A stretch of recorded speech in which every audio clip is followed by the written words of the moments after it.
కొండారెడ్డిపల్లికి సంబంధించిన సాయి రెడ్డి ఆత్మహత్య చేసుకోవడం దానికి సంబంధించి చెప్పడానికి ఇంత దర్భనంగా పరిస్థితులు తెలంగాణలో వస్తున్నాయంటే ఎలా చూడొచ్చు దీన్ని? తెలంగాణలో రేవంత్ రెడ్డి సర్కార్లో దమనకాండ సాగుతున్నటువంటి తీరు ఏదైతే ఉందో దీన్ని ప్రజాస్వామ్యం హర్షించదు.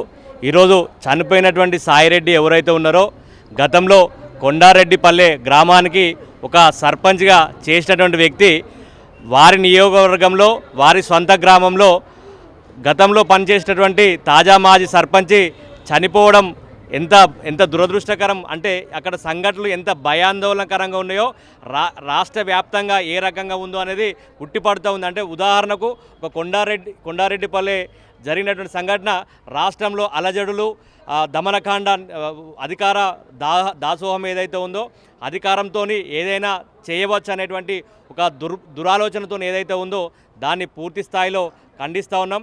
ఎందుకంటే ఇప్పటి వరకు కూడా కొండారెడ్డిపల్లె ఘటన గురించి ఇప్పటి వరకు కూడా ఎఫ్ఐఆర్ నమోదు చేయలేదు. ఎందుకంటే చనిపోయినటువంటి వ్యక్తి తను చనిపోతూ నా చావుకు కారణమైనటువంటి సో పర్సన్ అని చెప్పేసి మరణ వాంగ్మూలం ఇస్తే కూడా ఇప్పటి వరకు ఎటువంటి విచారణ చేపట్టకపోవడం దీన్ని ప్రజాస్వామ్యవాదులుగా పూర్తి స్థాయిలో ఖండిస్తూ ఉన్నాం.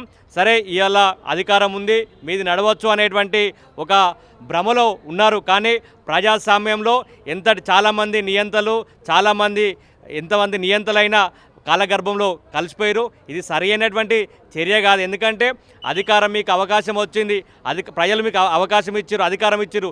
ఇచ్చినటువంటి అధికారాన్ని ప్రజల క్షేమం కోసం ప్రజల శ్రేయస్సు కోసం పనిచేయాలి తప్ప ఏదో దమనకాండ నిర్వహించాలి లేకపోతే కక్ష సాధింపు రాజకీయాలు చేపట్టాలనేటువంటి ఆలోచన ఏదైతే ఉందో అది సరైనటువంటి చర్య కాదని చెప్పేసి కూడా చెప్తా ఉన్నాం. ఖచ్చితంగా చూస్తాం.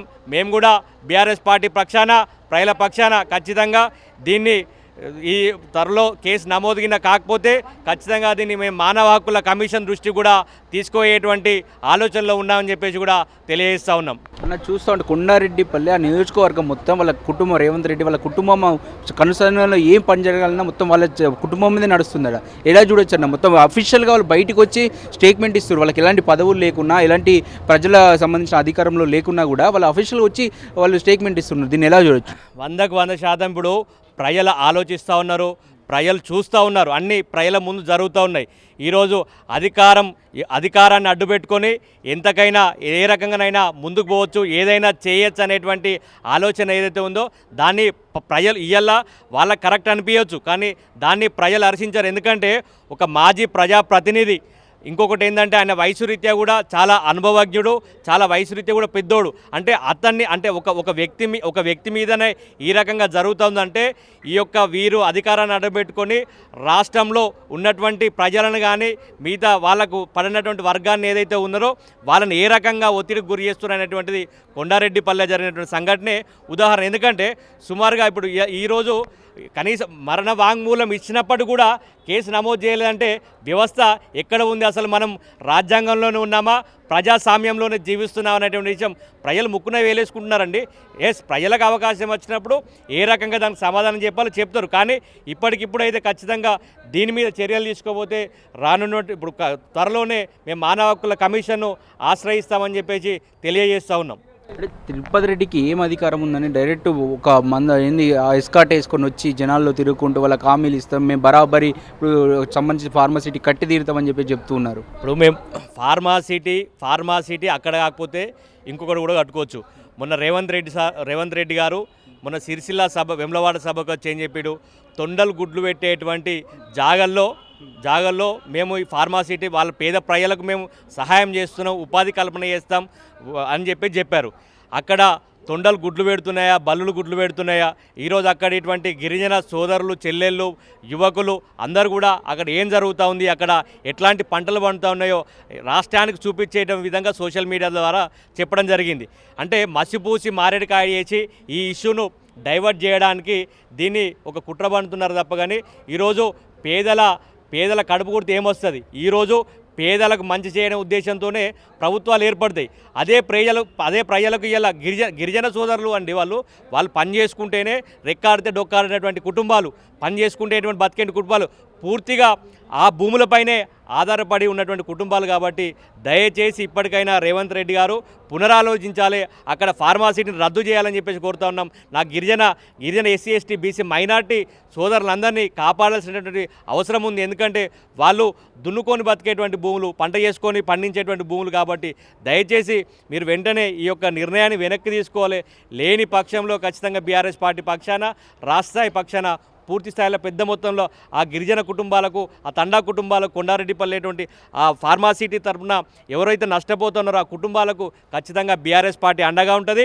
బీఆర్ఎస్ పార్టీ నాయకత్వం, బీఆర్ఎస్ కేసీఆర్ నాయకత్వం పూర్తి స్థాయిలో అండగా ఉండి ఫార్మాసిటీ రద్దు అయ్యేంత వరకు కూడా పోరాటం ఆగదని చెప్పేసి కూడా తెలియజేస్తూ ఉన్నాం. రేవంత్ రెడ్డి ప్రతిపక్షంలో ఉన్నప్పుడు కేసీఆర్ని తిట్టాడు. ఇప్పుడు అధికారంకి వచ్చి సంవత్సరం అవుతున్నా కూడా ఏ మీటింగ్ పెట్టినా కేసీఆర్ కుటుంబాన్ని తిట్టడమే ఒక మార్గంగా పెట్టుకున్నటువంటి పరిస్థితి. మీరు దీన్ని ఏమంటారు?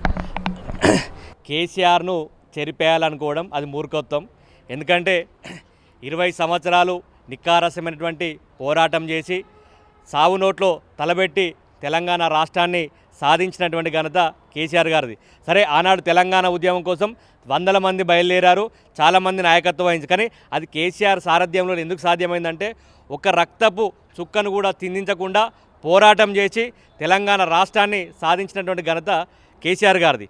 అట్లాగే తెచ్చినటువంటి తెలంగాణను ఏ రకంగా అభివృద్ధి చేయించాలి, తెలంగాణ తెచ్చుకుంటే తెలంగాణ వల్ల తెలంగాణ ప్రజలకు ఏ రకంగా లబ్ధి చేకూరాలి అనేటువంటి గొప్ప ఆలోచనతో, గొప్ప విధానంతో తెలంగాణ రూపకల్పన చేసినటువంటి గొప్ప మహనీయుడు కేసీఆర్ గారు. అలాంటి కేసీఆర్ గారిని నేను మొక్క లెక్క వీకేస్తా, ఇంకో లెక్క వీకేస్తా, ఏమో చేస్తా అంటే ఈరోజు రేవంత్ రెడ్డి గారు అధికారంలో ఉన్నటువంటి ఆలోచన లేనట్టుగా ఉంది. ఎందుకంటే తాను ప్రతిపక్ష నేతగా అధికారంలో ఉన్నప్పుడు కూడా ప్రతిపక్షగానే నేతగానే వ్యవహరిస్తున్నటువంటి తీరు యావత్ సమాజం సిగ్గుతో తలదించుకుంటుంది. ముక్కున నోట్ల ఈ రకంగా మాట్లాడేటువంటి విధానం ఏదైతే ఉందో, నోరు తెరిస్తే బండబూతులు, నోరు తెరిస్తే అబద్ధాలు. అంటే ఈరోజు మేమేమంటున్నామంటే ఇచ్చినటువంటి హామీల మీద దృష్టి పెట్టి ఇచ్చినటువంటి హామీలు నెరవేర్చే దిశగా పనిచేయాలి తప్ప కేవలం ఎంతసేపు కేసీఆర్ను బదనాం చేయాలి, టీఆర్ఎస్ను లేకుండా చేయాలనుకుంటే చాలామంది నియంతలు కేసీఆర్ ముంగట చాలామంది పెద్ద పెద్ద నియంతలు కూడా కాలగర్భంలో కలిసిపోయారు.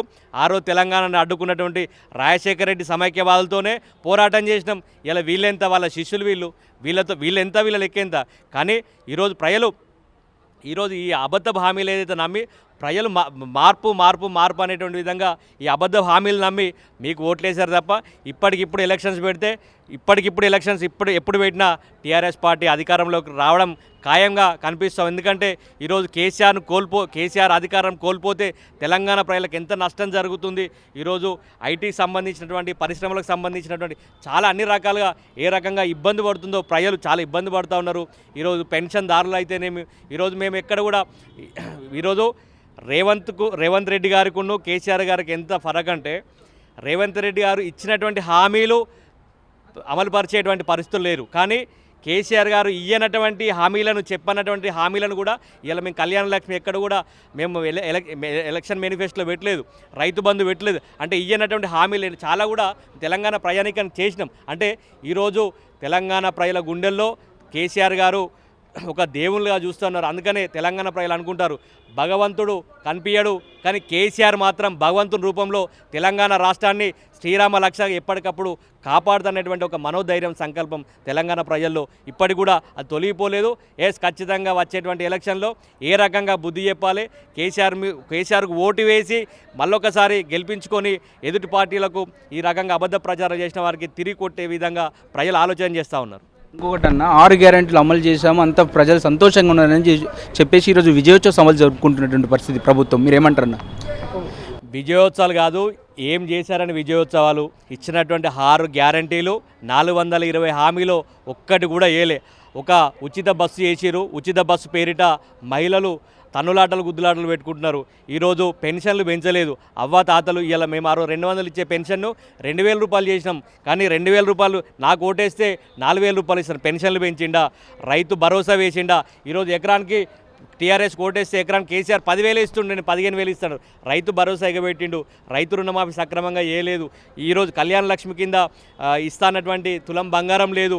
దాంతోపాటుగా గర్భిణీ స్త్రీలకు న్యూట్రిషన్ కిట్లు, ఈ రకంగా చెప్పుకుంటూ పోతే గురుకులాలు, ఈరోజు గురుకుల పాఠశాల అస్తవ్యస్తమైంది. ఎందుకంటే గురుకులాలు తెలంగాణ ప్రాంతం నుంచి ఒక పిల్లర్గా ఎదిగి నేటి బాల రేపటి భావి భారత పౌరులుగా తీర్చిదిద్దేటువంటి ఒక ఆలోచనతో గొప్ప మూమెంట్ నడిచింది.